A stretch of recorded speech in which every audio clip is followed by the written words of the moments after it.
2018년 7월 수색팀이 생튀베르 근처 아르덴 숲으로 나섰다. 그곳은 지형이 복잡했다. 깊은 계곡과 울창한 초목. 보통 이런 수색은 별다른 사건 없이 진행되지만 이번에는 나뭇가지와 낙엽으로 덮인 꾸러미가 눈에 띄었다. 그것은 여러 겹으로 말린 오래된 카펫이었다. 그것을 펼쳤을 때 분명해졌다. 안에 사람이 있었다. 즉시 중요한 세부사항을 발견했다. 주변 땅은 손대지 않은 상태였고 싸움이나 피해 흔적이 없었다. 이는 비극이 다른 곳에서 일어났고 여기로는 단지 꾸러미를 가져다 놓기만 했다는 뜻이었다. 전문가들은 심각한 머리 외상을 확인했다. 신원은 빠르게 확인되었다. 치과 기록과의 일치가 완벽했다. 그것은 5월에 실종된 클라라 모렐이었다. 그렇게 숲에서 발견된 것이 정확히 누구인지 알게 되었다. 하지만 이것은 단지 이야기의 시작일 뿐이었다. 이제 수사관들은 그녀의 실종과 이 7월의 날 사이에 무슨 일이 일어났는지 밝혀내야 했다. 클라라 모렐은 얼마 전까지 평범한 삶을 살고 있었다. 라로슈안가르데는 모든 사람이 서로를 아는 작은 벨기에 마을이었다. 클라라는 지역 대학에서 공부하고 친구들과 시간을 보내며 가족의 일상적인 생활보다 더 밝고 풍요로운 미래를 꿈꾸고 있었다. 부모의 수입은 적었고 기회는 거의 없었다. 바로 그래서 그녀는 점점 더 소셜미디어에서 다른 사람들의 삶을 보게 되었다. 비싼 물건들, 여행, 파티들. 이것은 그녀의 일상에서 벗어날 수 있는 출구처럼 보였다. 2017년 가을, 그녀의 삶이 급격히 바뀌었다. 그때 클라라는 아르투르 반 도른과 만났다. 그는 62살이었다. 마을에서 그는 존경받는 사람으로 명성을 얻고 있었다. 골동품 사업을 소유하고 많은 정치인들과 수집가들을 알고 있었다. 공식적으로 그는 아내를 잃은 충격에서 회복하지 못한 호라비로 남아 있었다. 사회에서 그는 관대한 사람으로 여겨졌고 항상 지역 문화 프로젝트를 지원할 준비가 되어 있었다. 바로 이런 후원자의 이미지에 클라라와의 만남이 들어맞았다. 그는 거리에서 그녀 옆에 나타나기 시작했고 레스토랑에 초대하고 그녀의 가족이 감당할 수 없는 물건들을 선물했다. 은행 명세서에 따르면 곧 그녀 이름으로 별도의 계좌가 개설되었고 그의 개인 계좌에서 정기적으로 돈이 입금되었다. 경찰에게 이 문서들은 나중에 그들의 관계 성격을 보여주는 핵심 증거 중 하나가 되었다. 가족들의 기억 속에서 클라라는 들뜬 모습이었다. 그녀는 친구들에게 마침내 다른 삶의 기회가 생겼고 그녀의 미래에 투자할 준비가 된 사람이 옆에 있다고 말했다. 하지만 부모들에게는 이것이 심각한 걱정을 불러일으켰다. 첫 번째 조사 기록에서 클라라의 어머니는 우리는 그의 통제에 대해 걱정을 표현했습니다. 그는 그녀의 삶에 개입하고 누구와 어울릴지 결정했으며 우리는 이것이 단순한 우정이 아니라고 느꼈습니다. 라고 진술했다. 그렇게 점차 클라라의 일상적인 삶의 처음에는 눈치채기 어려운 긴장감이 나타났다. 하지만 바로 이것이 곧 다음에 일어날 일의 열쇠가 되고 모든 수사를 결정하게 될 것이었다. 2018년 5월 14일 저녁, 라로슈앙가르덴의 따뜻한 봄밤이 찾아왔다. 모렐 가족이 살던 루이드 레글리즈 거리는 모든 것이 평온했다. 클라라는 저녁 9시경 집을 나섰다. 그녀는 부모에게 아르투르 반 도른과 만나러 간다고 말했다. 가족에게는 이것이 더 이상 새로운 소식이 아니었다. 지난 몇 달간 그에게 가는 것이 일상이 되었고 그들의 불안은 점차 체념으로 바뀌었다. 이웃들은 나중에 그날 저녁 그녀를 본 것을 기억했다. 한 여성의 말에 따르면 클라라는 가벼운 차림으로 길을 걸어갔다. 그녀는 항상 가지고 다니는 작은 배낭만 메고 있었다. 그와 함께 여행 가방이나 가방은 없었다. 이것은 중요하다. 그녀가 장거리 여행을 준비하고 있다는 징후는 기록되지 않았다. 9시 30분경 그녀는 시내버스 정류장에서 목격되었다. 여러 증인들이 클라라가 반 도른의 별장이 있는 교회 방향으로 갔다고 확인했다. 버스는 강 위 언덕을 향한 도로를 따라갔고 이는 그녀의 만남 방향과 일치했다. 더 이상 신뢰할 만한 목격담은 없었다. 밤이 되고 클라라가 집에 돌아오지 않자 부모들은 처음에는 당황하지 않으려고 했다. 가족에서는 이미 아르투르와의 교제 문제로 긴장된 대화들이 있었고 직접적인 통제가 더 큰 갈등으로 이어질까봐 두려워했다. 게다가 지각은 이미 있었던 일이었다. 때로는 친구들과 머물거나 아침에 돌아오기도 했다. 하지만 이번에는 아침이 와도 아무런 소식이 없었다. 5월 15일 오전 9시 30분 가족은 경찰에 신고했다. 신고서는 즉시 접수되었다. 거기에는 클라라가 아르투르 반 도른에게 향했고 집에 돌아오지 않았다고 기재되었다. 그녀의 나이와 상황을 고려하여 실종은 즉시 잠재적으로 위험한 것으로 분류되었다. 첫 번째 조치는 반 도른의 별장 방문이었다. 이 주소는 부모의 신고서에 그녀의 경로의 최종 지점으로 기재되어 있었다. 아르투르의 집에 경찰이 나타난 것은 바로 그날이었다. 조사 기록에 따르면 반 도른은 그들을 차분하게 맞았다. 그는 클라라가 정말로 5월 14일 저녁에 자신에게 왔다는 것을 부인하지 않았다. 그의 말로는 그들 사이에 다툼이 일어났다. 그는 상황을 개인적인 문제로 인한 일반적인 싸움으로 묘사했다.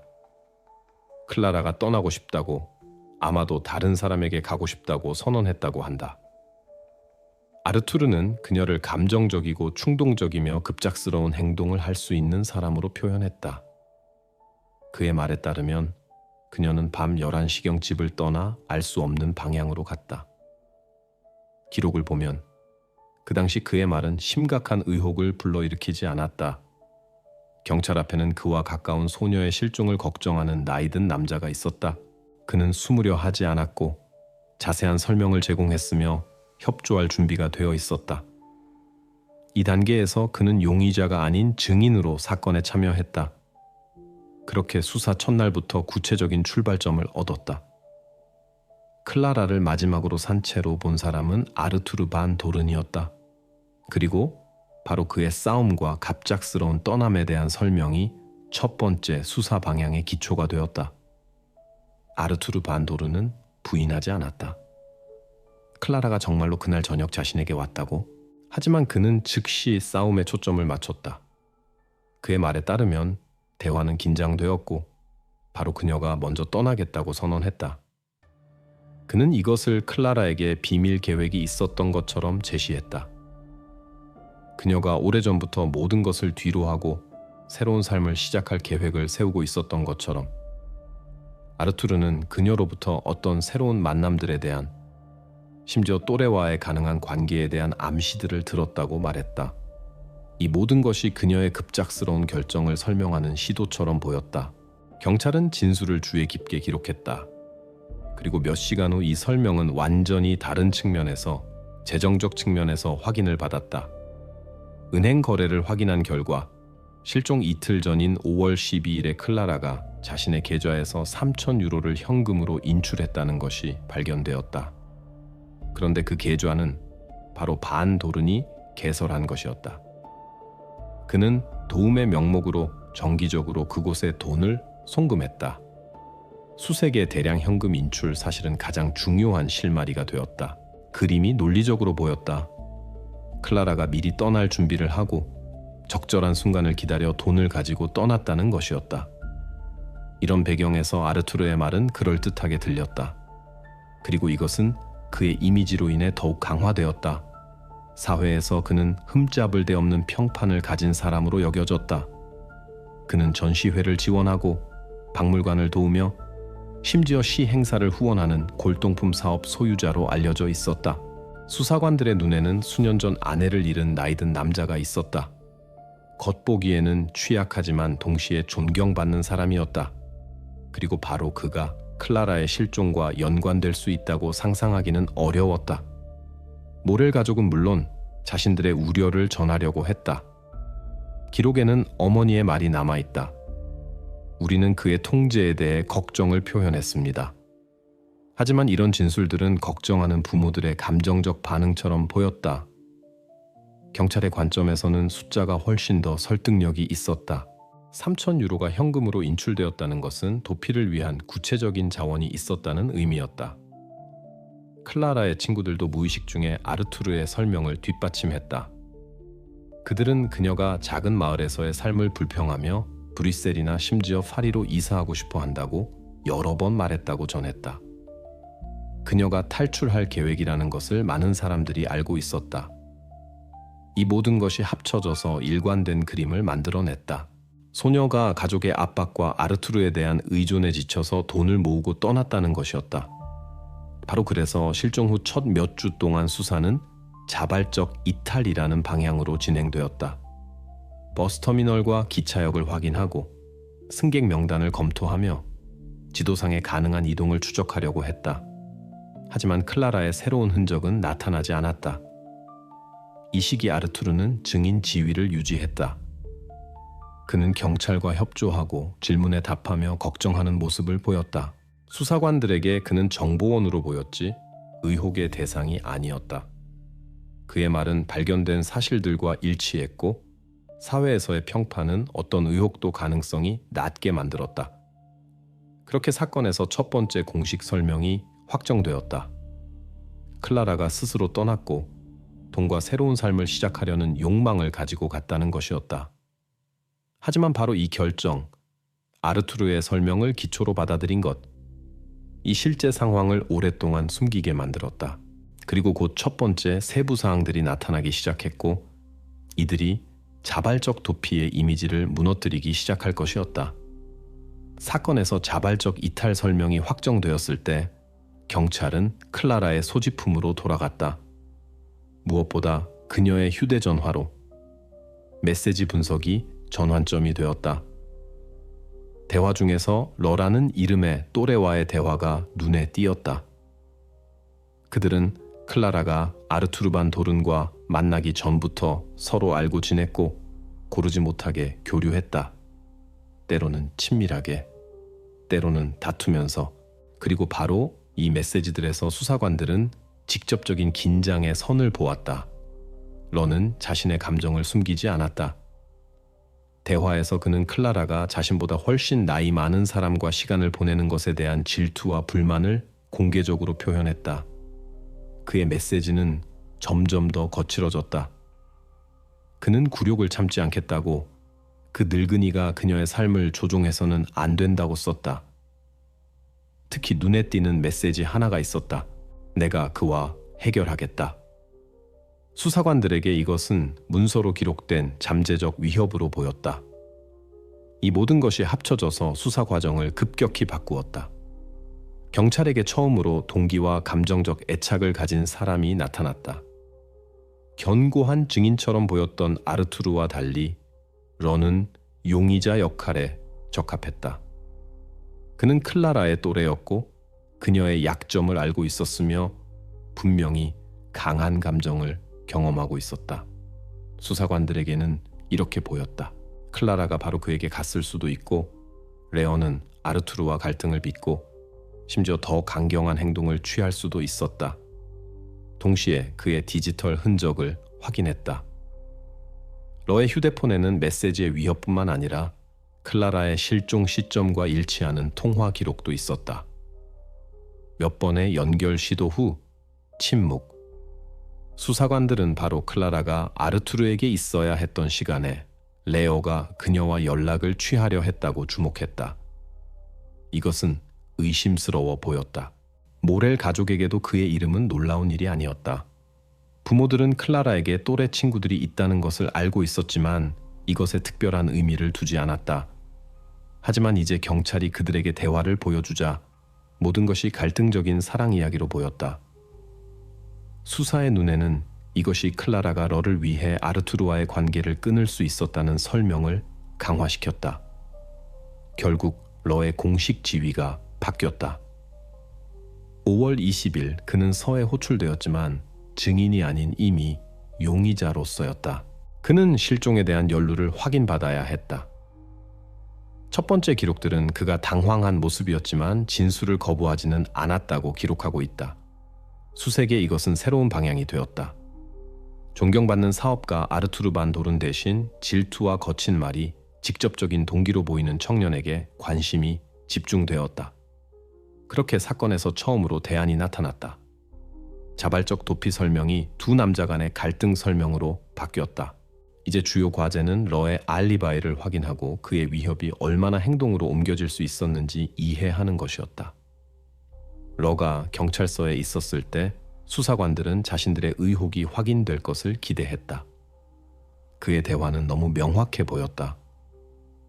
아르투르에 대한 위협, 거친 말, 클라라의 실종 시기와 일치하는 질투. 하지만 조사 첫 몇 분부터 상황이 그렇게 단순하지 않다는 것이 분명해졌다. 러는 어떤 메시지도 부인하지 않았다. 그는 모든 것을 감정의 충동으로 썼다고 인정했다. 직접 말했다. 그렇다. 질투했고. 그렇다. 클라라가 반도른과 시간을 보내는 것을 받아들일 수 없었다. 기록에는 그의 말이 남아있다. 나는 화가 났었습니다. 이것에 동의하지 않는다는 것을 보여주고 싶었습니다. 하지만 나는 그 이상은 결코 하지 않았습니다. 경찰에게 이것은 중요했다. 청년이 사실을 부인하려 하지 않았고 대화를 삭제하지 않았으며 변명을 찾지 않았다. 그 다음 그는 알리바이로 넘어갔다. 러는 5월 14일 저녁 클라라가 아르투르에게 갔을 때 자신은 가족 저녁 식사에 있었다고 말했다. 그의 말에 따르면 집에는 친척들이 가득했다. 그들은 삼촌의 생일을 맞아 모였고 축하 행사는 저녁 7시부터 늦은 밤까지 계속되었다. 러는 이 모든 시간 동안 집에 있었고 메시지는 바로 식탁에서 휴대폰으로 보냈다고 확신했다. 수사관들은 그의 말만 믿지 않았다. 모든 세부 사항을 확인했다. 그리고 곧 알리바이가 확인되었다. 친척들이 많았다. 10명. 그들 모두 개별적으로 같은 것을 보고했다. 러가 정말로 그들과 함께 집에 있었다. 그는 대화에 참여하고 생일을 축하하며 식탁에 앉아 있었다. 아무도 그가 어디로 가는 것을 보지 못했다. 경찰에게 이것은 결정적이었다. 성인 가족 구성원들을 포함해 10명의 증인이 같은 증언을 했다. 이런 대규모 일치하는 증언을 무시할 수는 없었다. 더욱이 시간이 완벽하게 일치했다. 저녁 7시부터 밤 11시까지 바로 클라라가 아르투르에게 있었던 시간에 러는 가족들과 함께 있었다. 이 사실들이 얼마 전까지 설득력 있어 보였던 설명을 무너뜨렸다. 수사는 레어에게서 말에서 행동으로 넘어갈 수 있는 사람을 찾기를 기대했다. 하지만 대신 그의 위협이 단지 감정적 폭발일 뿐이라는 것이 밝혀졌다. 그의 대화가 공격적으로 보였지만 물리적으로는 그날 저녁 아르투르의 집에 있을 수 없었다. 알리바이는 신뢰할 만한 것으로 인정되었다. 러는 용의자 명단에서 제외되었다. 그리고 이 순간 수사는 다시 막다른 길에 처했다. 수사관들은 첫 번째 중요한 단서를 잃고 시작했던 곳으로 돌아갔다. 클라라를 마지막으로 본 사람, 아르투르 반 도르네게로. 러의 알리바이가 확인된 후 수사관들은 다시 아르투르 반 도르네게 주목했다. 그의 선량한 증인 이미지가 균열을 보이기 시작했다. 처음에 그는 확신 있게 방어선을 구축했다. 클라라가 스스로 떠나기로 결정했고 그가 그녀를 붙잡으려 했지만 그녀의 고집을 막을 수 없었다고 말했다. 공식 기록에는 그가 그녀의 운명을 진심으로 걱정한다며 그녀가 살아있고 돌아오기를 바란다고 한 말이 남아있다. 하지만 이 모든 것이 수사에 도달한 새로운 정보와 모순되었다. 핵심이 된 것은 클라라 친구의 증언이었다. 그녀는 최근 몇 달간 그들의 대화가 점점 더 아르투르에 대한 불만으로 귀결되었다고 말했다. 그녀의 말에 따르면 그는 휴대폰의 대화를 확인하고 만남을 통제하며 때로는 특정 사람들과 만나는 것을 직접 금지했다. 그는 그녀가 어떻게 보여야 하는지, 무엇을 입고 나가야 하는지, 심지어 어떤 사진을 게시해야 하는지까지 결정했다. 이 말들은 사건 자료에 기록되었고 그들 사이의 관계가 불평등한 성격을 띠고 있다는 첫 번째 공식적 지적이 되었다. 친구는 강조했다. 클라라는 이런 관계를 끊고 싶어 했지만 공개적으로 하기를 두려워했다. 그림을 완성한 것은 이웃의 증언이었다. 길 건너편에 살던 나이든 남자는 5월 14일 저녁 아르투르의 차고에서 둔탁한 소리를 들었다고 보고했다. 그는 그것을 카펫을 털거나 무거운 물건으로 표면을 치는 것 같은 연속된 타격으로 묘사했다. 그날 밤에는 이것에 의미를 두지 않았지만 나중에 클라라의 실종이 온 마을에 화제가 되었을 때 이 에피소드를 기억하고 경찰에 신고했다. 수사관들에게는 시간의 일치가 너무 명백해 보였다. 바로 이 시간에 클라라가 반 도르네 집에 있어야 했다. 이런 배경에서 아르투르 자신의 행동은 더욱 이상해 보였다. 이웃들은 실종 다음 날 그가 이른 아침부터 차를 씻었는데 평소에는 자동차에 그렇게 많은 관심을 기울이지 않았다고 지적했다. 다른 사람들은 차고의 불이 깊은 밤까지 켜져 있었다고 말했다. 개별적으로는 이런 세부 사항들이 사소한 것으로 보일 수 있지만 종합하면 우려스러운 그림을 그려냈다. 사건 자료에는 점차 아르투르의 자발적 이탈 설명이 그렇게 신뢰할 만하지 않다는 것을 가리키는 조각들이 축적되었다. 그는 형식적으로만 증인으로 남아 있었다. 수사팀 내부에서는 그의 집과 자동차에 대한 재수색과 보다 철저한 확인의 필요성을 논의하기 시작했다. 그렇게 아르투르 반 도른의 인물은 단순히 도피 이야기의 일부가 아니게 되었다. 그는 다시 수사의 전면에 나섰다. 이제는 정보원이 아니라 점점 더 의혹이 집중되는 사람으로서, 그리고 바로 이것이 그의 진술 확인이 결정적이 될 다음 수사 단계로 가는 길을 열 것이었다. 아르투르 반 도르는 확신에 차 있었다. 모든 조사에서 그는 같은 것을 반복했다. 5월 14일 저녁 그들은 클라라와 싸웠고 그녀는 그의 집을 떠났으며 그 자신은 별장에 남아 어디도 나가지 않았다. 이 설명을 그는 차분하게 더듬거림 없이 말했다. 마치 수사관들뿐만 아니라 자기 자신도 설득하려는 것처럼. 그리고 오랫동안 경찰은 그의 말을 직접 반박할 증거가 없었다. 하지만 여름에 수사관들은 좀처럼 실패하지 않는 방법을 사용하기로 결정했다. 휴대폰, 통신사 데이터에 관한 것이었다. 벨기에에서는 유럽 대부분의 국가와 마찬가지로 통신사들이 연결 기록과 기지국에서의 가입자 위치 확인을 저장할 의무가 있다. 모든 통화, 메시지, 심지어 단순히 네트워크에 연결된 휴대폰에 대해서도 연결 지점이 기록된다. 그리고 이런 흔적을 통해 이동 경로를 복원할 수 있다. 2018년 7월 수사팀은 공식 요청을 보냈다. 그들은 5월 14일 밤부터 15일까지의 로그 추출을 요청했다. 바로 클라라가 실종된 시간. 절차는 표준적이었다. 검찰청을 통한 요청, 몇 주간의 대기, 그 후 수사 처분권에 시간과 좌표가 적힌 표가 들어온다. 이것은 건조한 숫자들이지만 바로 이것들이 종종 진실과 거짓에 대한 논쟁에서 결정적인 농어가 된다. 문서가 마침내 도착했을 때 그것을 단계별로 분석하기 시작했다. 첫 번째 줄에서는 모든 것이 익숙해 보였다. 22시 45분경 반도른의 휴대폰이 쉬망대 올로아즈 거리에 그의 별장 근처에 있었다. 로그가 그의 진술과 일치했다. 이 시간에 그는 정말로 집에 있어야 했다. 하지만 그 다음 데이터는 그의 말과 상반되었다. 이미 23시 10분에 휴대폰이 N819 도로에 위치한 기지국에 연결되었다. 이것은 아르덴숲 방향으로 가는 도로였다. 다음 연결들은 이 경로를 따른 이동을 보여주었다. 23시 30분 집에서 15km 떨어진 곳에서 기기가 확인되었고 자정경에는 이미 거의 30km 떨어진 곳에 있었다. 그 다음 로그들은 새벽 2시까지 같은 선을 보여주었고 그 후 신호가 집 근처로 돌아왔다. 수사관들에게 이것은 전환점이었다. 아르투르가 말한 모든 것이 무너졌다. 집을 떠나지 않았다와 실종과 관련이 없다는 그의 주장이 문서상으로 확인되지 않았다.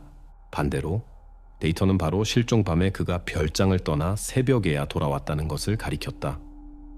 그리고 경로의 방향이 2달 후 클라라의 꾸러미가 발견될 지역과 일치했다.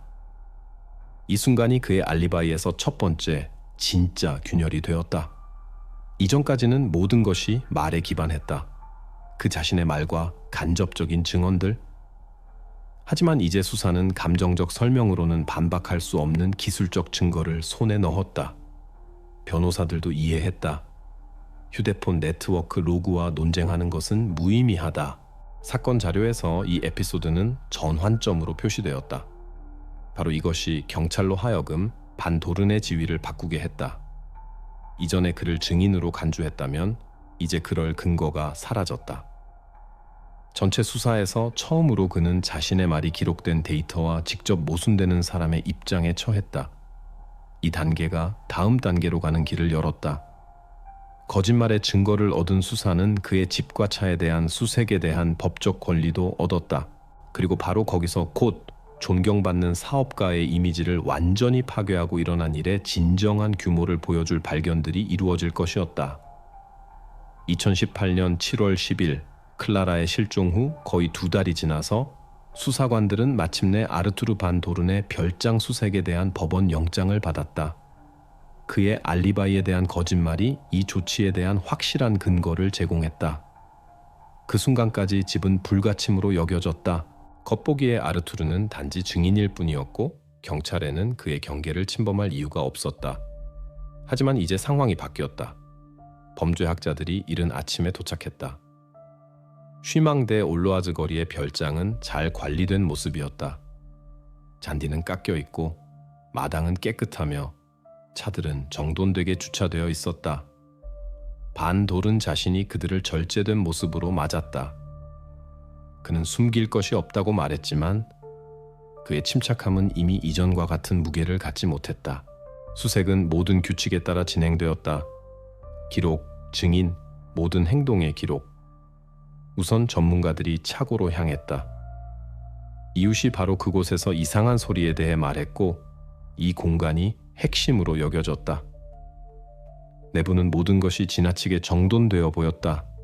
바닥은 반짝이도록 씻겨 있고 도구들은 선반에 정리되어 있으며 보이는 더러운 세부 사항은 하나도 없었다. 일반적인 시선으로는 여기에 의심스러운 것이 없었다. 하지만 범죄학자들은 깨끗함이 가면이 될 수 있다는 것을 알고 있었다. 그들은 루미노를 사용했다. 눈에 보이지 않는 미세한 혈흔까지 드러낼 수 있는 시약. 불빛을 줄이고 바닥과 벽에 용액을 뿌렸다. 몇 초 후 공간이 푸른 빛으로 빛났다. 콘크리트 표면에 이전에는 볼 수 없었던 얼룩과 튀김의 윤곽이 나타났다. 이것은 한 가지를 의미했다. 여기서 조심스럽게 숨기려 했던 일이 일어났다.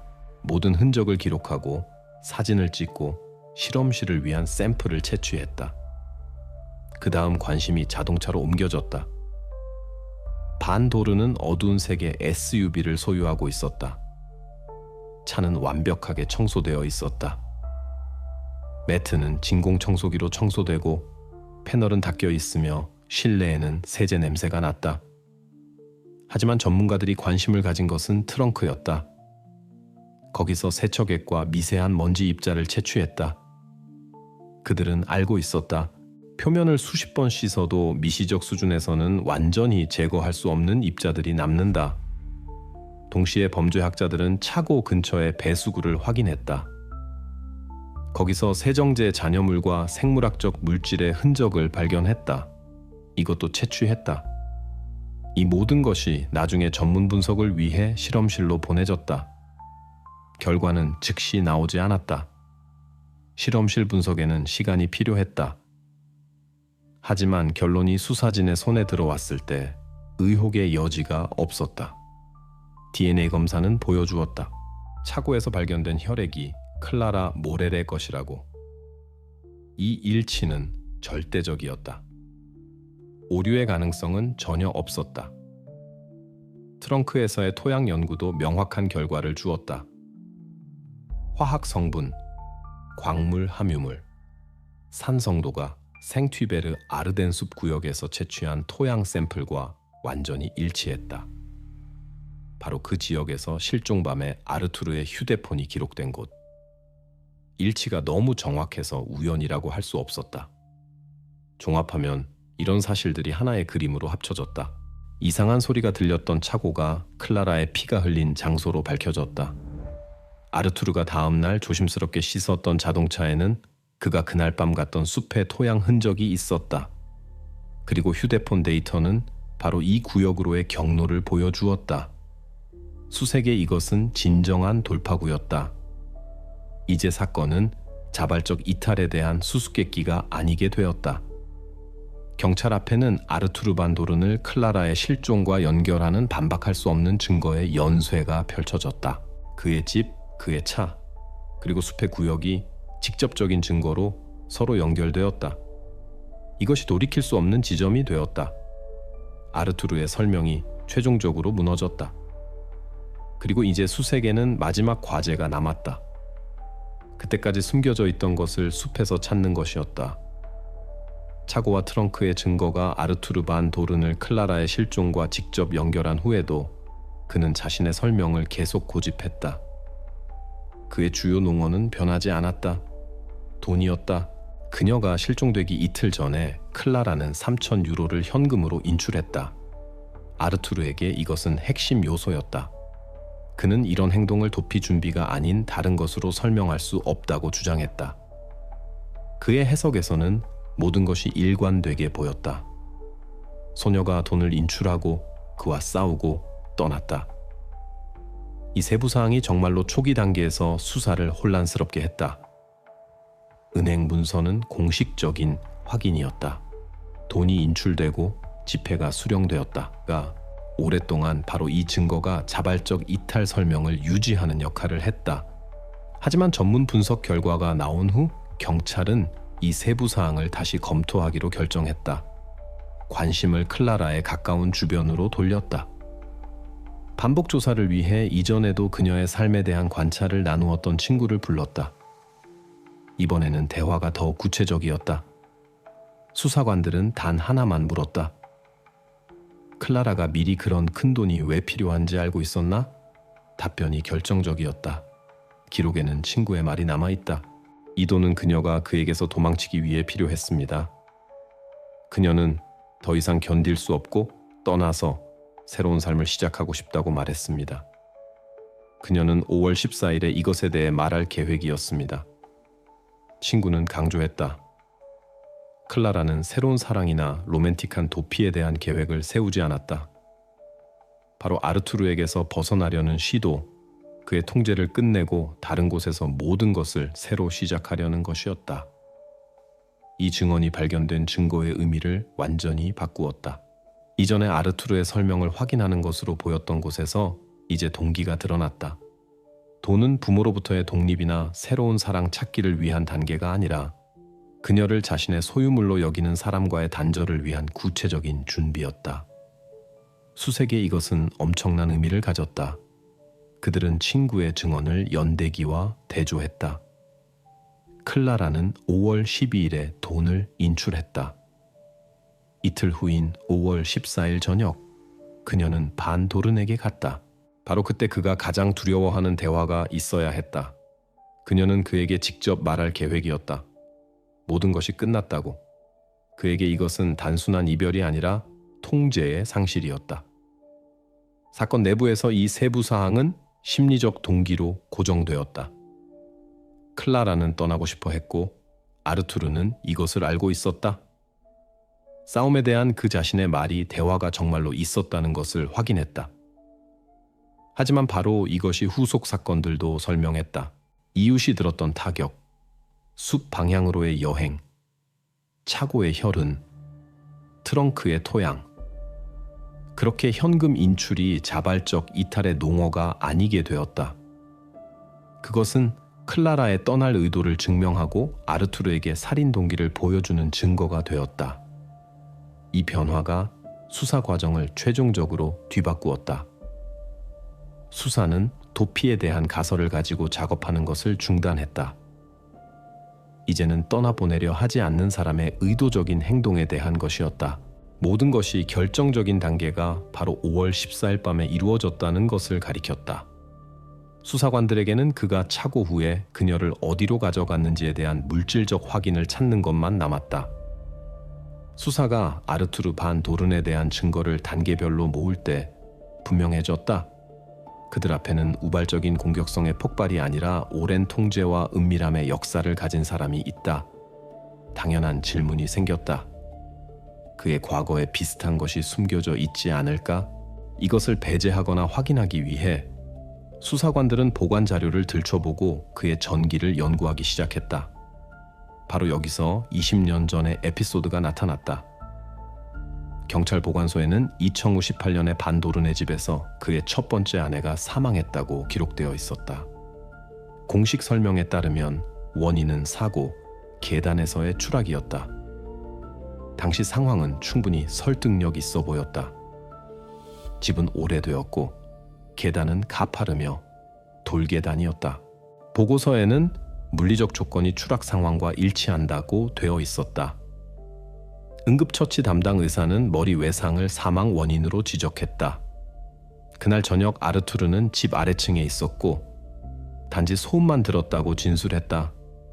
그는 아내가 발을 헛디뎌 위층에서 떨어졌다고 설명했다. 그의 증언은 상황과 일치했다. 싸움의 흔적이나 다른 의심스러운 세부 사항은 현장에서 발견되지 않았다. 결국 사건은 사고로 종결되었다. 중요한 것은 맥락을 이해하는 것이다. 90년대 말에 반도르는 이미 지역에서 영향력 있는 사람이었다. 그의 골동품 사업은 번창했고 그는 수집가들과 공무원들과 교류하며 문화 프로젝트에 참여했다. 사회에서 그는 부유하고 존경받는 남자로 알려져 있었다. 당시 그의 말을 의심할 사람은 아무도 없었다. 20년 후 상황은 다르게 보였다. 클라라 사건 수사에서는 같은 세부 사항들이 나타났다. 그의 집에 폐쇄된 공간, 머리 외상, 증인의 부재, 더욱이 1998년과 2018년 모두에서 아르투르는 같은 이미지로 나타났다. 비극 근처에 있었던 사람으로서 일어난 일에 대한 유일한 설명을 제공하는 사람. 수사는 이 보관 에피소드를 직접적인 증거로 사용할 수 없었다. 공소시효, 증거 부족, 오래된 자료, 이 모든 것이 사건 재개를 불가능하게 만들었다. 하지만 첫 번째 아내의 사망 사실 자체가 아르투르 프로필의 일부가 되었다. 수사관들에게 이것은 신호였다. 그들 앞에는 그가 자신을 표현하기 좋아하는 단순한 호라비가 아니라 개인사에 이미 불길한 일치가 있는 사람이 있다. 수사팀 내부에서 논의가 시작되었다. 20년 전에 그 추락이 또 다른 조심스럽게 위장된 비극일 수 있을까? 이 질문에 더 이상 답할 수는 없었다. 하지만 형식적인 증거 없이도 과거의 그림자가 전체 수사에 드리워졌다. 이 발견이 존경받는 사업가이자 후원자로서의 아르투르의 이미지를 최종적으로 파괴했다. 그는 더 이상 단순히 운이 나빴던 사람으로 보이지 않았다. 반대로 그의 삶은 우려스러운 연속으로 구성되었다. 먼저 이상한 상황에서의 아내의 사망, 그 다음 클라라에 대한 통제와 압박, 마지막으로 그녀의 실종과 연결하는 증거의 연쇄. 그렇게 수사는 새로운 정보뿐만 아니라 더 넓은 맥락도 얻었다. 이제 아르투르 반도르는 우연히 비극의 증인이 된 사람이 아니라 이상한 상황에서 가까운 사람의 죽음이 이미 한 번 기록된 어두운 과거를 가진 인물로 간주되었다. 바로 이런 이해가 곧 열릴 재판의 중요한 배경이 되었다. 수사진의 손에 증거들의 연쇄가 있을 때 휴대폰 기지국 데이터, 전문 분석 결과, 증인 증언, 아르투르 반도른의 구속은 시간 문제였다. 그를 서로 데려왔고 여기서 조건은 이미 달랐다. 더 이상 정중한 톤의 대화가 아니라 기록과 증거 제시를 동반한 공식 조사였다. 먼저 그에게 그 자신의 말을 상기시켰다. 그는 클라라의 실종 밤에 집에 있었고 별장을 떠나지 않았으며 자정경에 잠자리에 들었다고 주장했다. 이 문구를 그의 이전 증언에서 읽어주었다. 그 후 탁제 휴대폰 통신사의 문서를 놓았다. 연결 시간과 기지국의 지리적 좌표가 적힌 표들. 22시 45분 집 근처 신호. 23시 10분 이미 M8 19도로 자정 라로슈 안가르덴에서 30km 떨어진 곳. 새벽 2시경 집으로 복귀. 반도르는 서류들을 보고 말했다. 이것은 오류입니다. 네트워크에 오작동이 있을 수 있습니다. 수사관이 명확히 했다. 세 개의 다른 통신사가 모두 같은 데이터를 기록했다. 이에 그는 답했다. 그러면 조작입니다. 그 다음 착오에 대한 이야기가 나왔다. 범죄학 전문가가 결론을 읽었다. 루미놀 처리 결과 혈흔이 드러났고 DNA 분석이 클라라 모렐과의 일치를 확인했다. 수사관이 직접 물었다. 이런 흔적을 어떻게 설명하시겠습니까? 아르투르는 다시 부인을 선택했다. 저를 함정에 빠뜨렸습니다. 누군가 일부러 이것을 남겨서 모든 것이 저에게 불리하게 보이도록 했습니다. 어떻게 외부인들이 그의 집에 침입할 수 있었는지에 대한 명확한 질문에 그는 답했다. 모르겠습니다. 누군가 접근할 수 있었을 것입니다.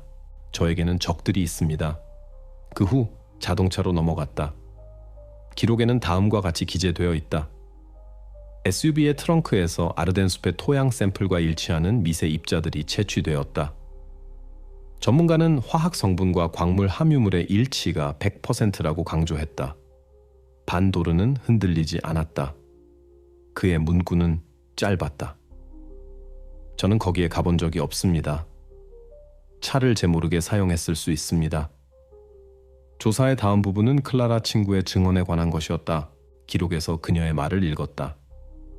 그녀는 그에게서 떠나기 위해 돈을 모으고 있었습니다. 그녀는 5월 14일에 그에게 이것에 대해 말할 계획이었습니다. 이것은 클라라가 젊은 연인을 위한 도피를 준비하고 있었다는 아르투르의 설명과 직접 모순되었다. 이 증언에 대한 그의 반응은 예측 가능했다. 그녀는 환상을 가지고 있었습니다.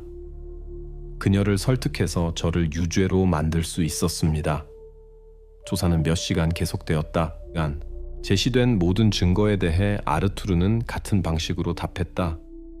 부인과 함정에 대한 언급, 그의 문구들이 그대로 기록되었다. 이것은 오류입니다. 저를 중상모략하려 합니다. 저는 여기서 음모의 희생자입니다. 수사관들은 그가 확신에 차서 눈에 띄는 공황의 징후 없이 말한다고 주목했다. 하지만 그의 입장은 밀리미터도 바뀌지 않았다. 어느 순간 변호사가 개입했다.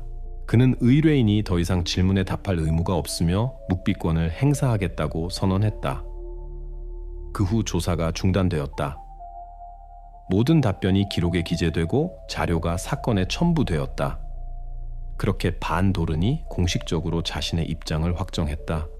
증거에도 불구하고 사실들의 연쇄에도 불구하고 그는 죄를 인정하기를 거부했다. 그의 전략은 명확했다.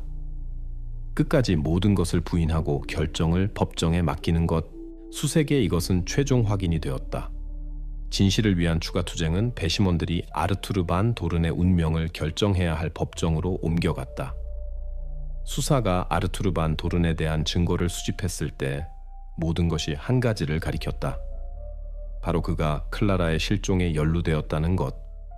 하지만 주요 요소, 그녀의 발견 없이는 변호사들에게 기소를 흔들 기회가 남아 있었다. 변호는 증거가 간접적이라고 주장할 수 있었다. 토양, 혈액, 휴대폰 로그, 이 모든 것이 중요하지만 법정에서는 애매하게 해석될 수 있었다. 검찰은 이해했다. 그가 클라라를 숨긴 장소를 찾지 못하는 한 사건을 끝까지 진행했다고 할 수 없다. 그래서 2018년 7월 수사는 생튀베르 숲에서 대규모 수색 작전을 조직하기로 결정했다. 지역은 우연히 정해진 것이 아니었다. 휴대폰 데이터가 실종 밤에 아르투르의 휴대폰을 바로 그곳에서 기록했고 그의 SUV 트렁크에서 나온 토양 전문 분석이 생튀베르의 특징적인 구역을 가리켰다. 범죄학자들이 토양 유형을 결정했다. 석회암과 유기물이 섞인 모래 점토질로 생튀베르의 특정 지역과 일치했다. 지도에서 약 5제곱킬로미터의 사각형이 표시되었다.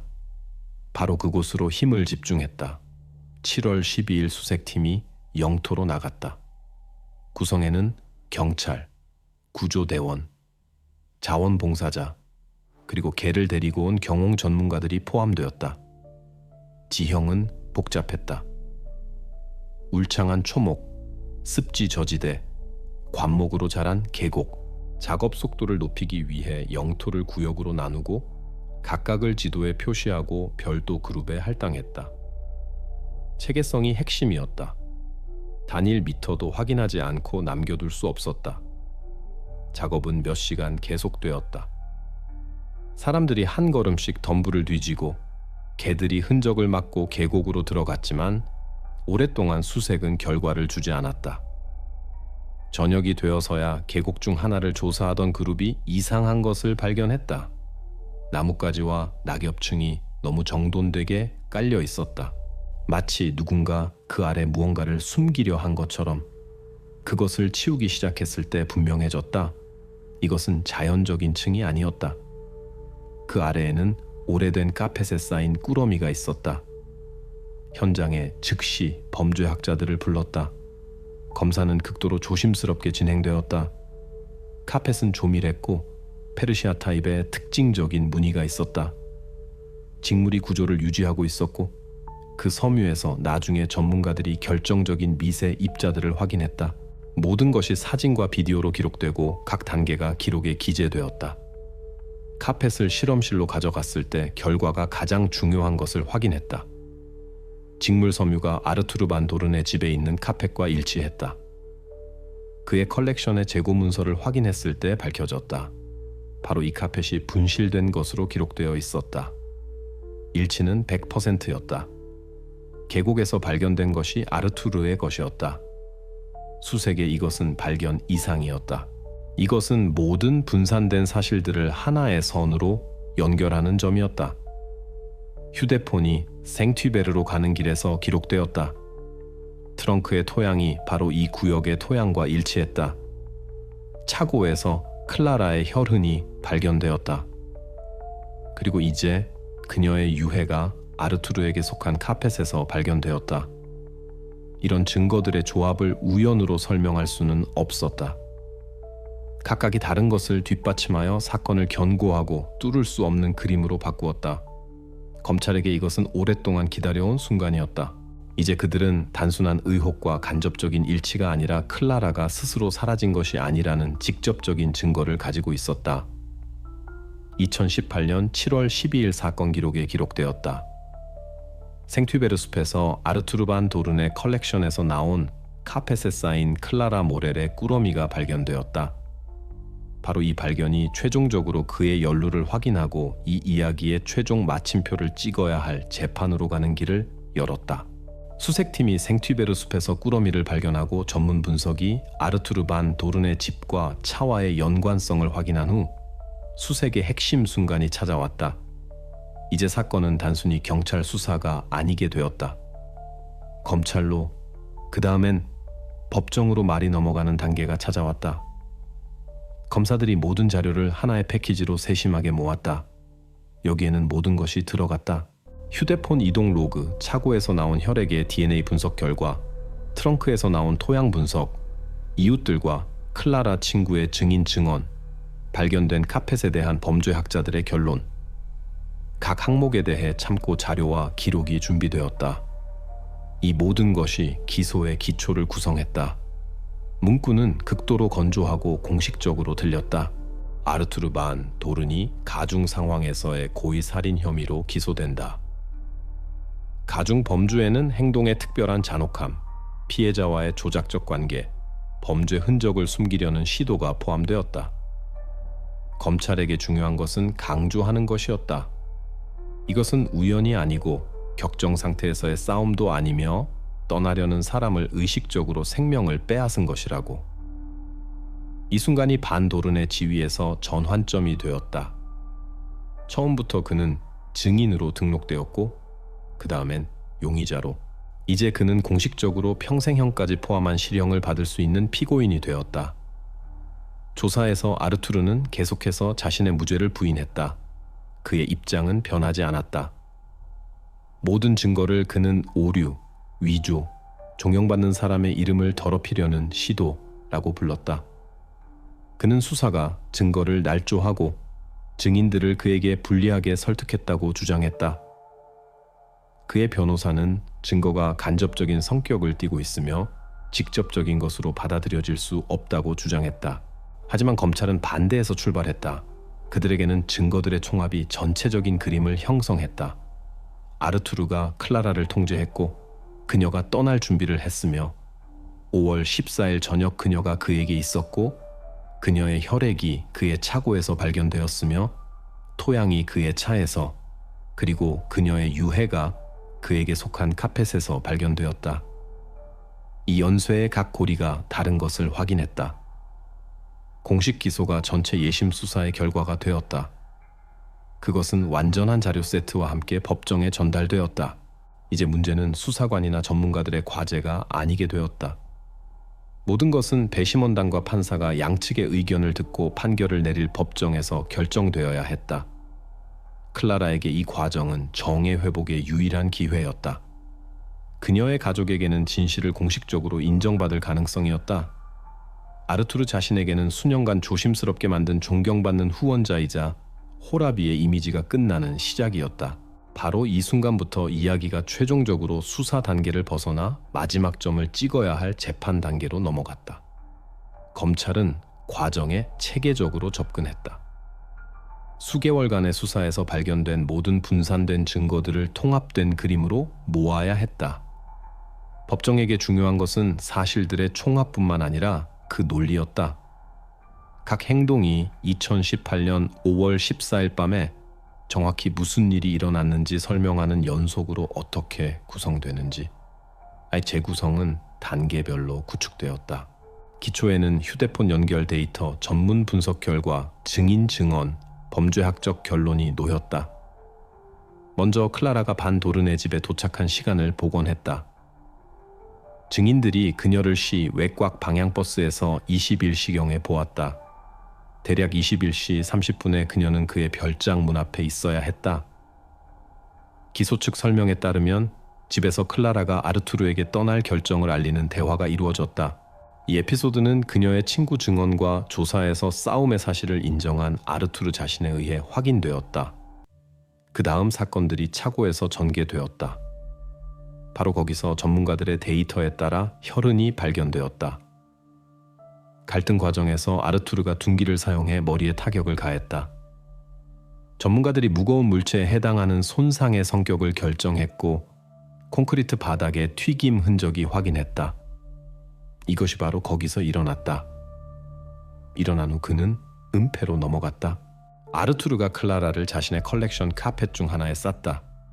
이 카펫은 나중에 생튜베르 숲에서 발견될 것이다. 카펫의 소유 사실은 재고 목록과 섬유 분석으로 증명되었다. 그 다음 사건들이 밤에 전개되었다. 23시 10분에 아르투르의 휴대폰이 N819 도로에서 기록되었다. 23시 30분 집에서 15km 자정 이미 생튜베르 숲 지역에서. 이것은 수사 설명과 일치한다. 바로 이 시간 간격에 그가 꾸러미를 숲으로 가져갔다. 계곡 중 하나에서 미리 살펴본 장소에 그가 꾸러미를 숨기고 나뭇가지와 낙엽으로 덮었다. 그의 SUV 트렁크에서 나온 토양이 나중에 바로 이 숲 구역의 구성과 일치했다. 그 후 새벽 2시경 그의 휴대폰이 다시 별장 근처에서 기록되었다. 아르투르가 집으로 돌아왔다. 여기서 그는 흔적 제거를 시작했다. 차고에서 바닥을 철저히 씻고 차에서는 트렁크 구획을, 차고 근처 배수 시스템에서 생물학적 물질 입자가 있는 세제 잔여물을 발견했다. 이웃이 확인한다. 그날 저녁 차고에서 둔탁한 타격을 들었는데 나중에 비극의 추정 시간과 일치했다. 다른 이웃들이 지적한다. 다음날 그가 이른 아침부터 자동차를 씻었는데 이전에는 청결에 그런 관심을 보이지 않았다. 그렇게 검찰이 분 단위로 연속을 구축했다. 21시 30분 클라라가 집에 도착. 약 22시 차고에서 싸움. 22시 30분 23시 타격. 23시 10분 N819 도로를 따라 차로 출발. 0시 1시 30분 생튀베르 숲에 머물기. 2시 집으로 돌아옴. 5월 15일 아침 차고와 차에서 흔적 제거. 이 모든 것이 수집된 증거로 확인되었다. 혈액 DNA 분석, 휴대폰 기지국 데이터, 토양 전문 분석, 카펫 섬유 분석, 증인 증언.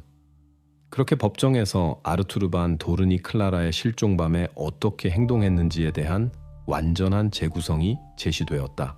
이것은 이미 가설이나 설명이 아니라 기술 데이터와 전문가 결론으로 확인된 사실들의 연속이었다.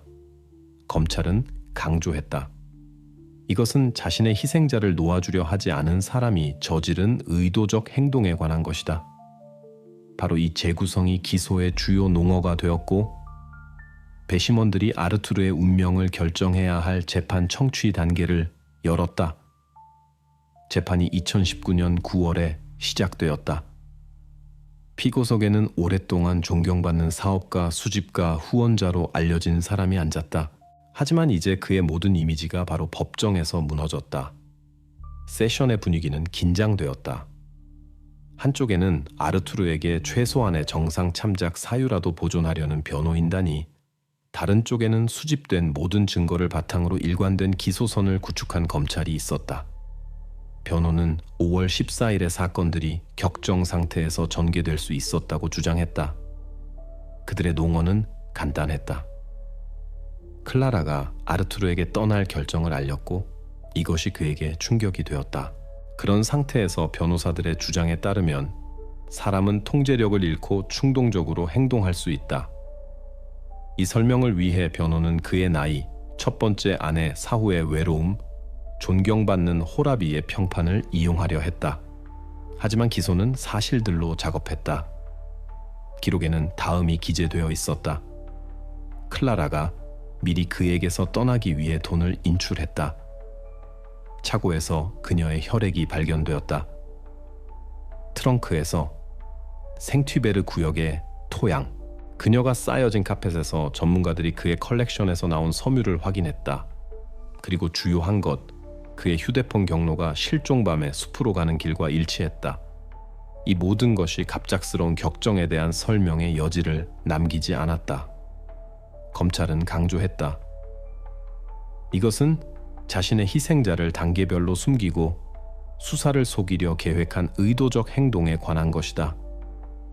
과정은 몇 주 지속되었다. 전문가들, 증인들, 범죄학자들이 발언했다. 경찰이 찾은 모든 에피소드가 법정에서 확인을 받았다. 이 모든 시간 동안 아르투르는 죄를 부인했다. 모든 기소에 대해 그는 같은 방식으로 답했다. 저를 함정에 빠뜨렸습니다. 이것은 오류입니다.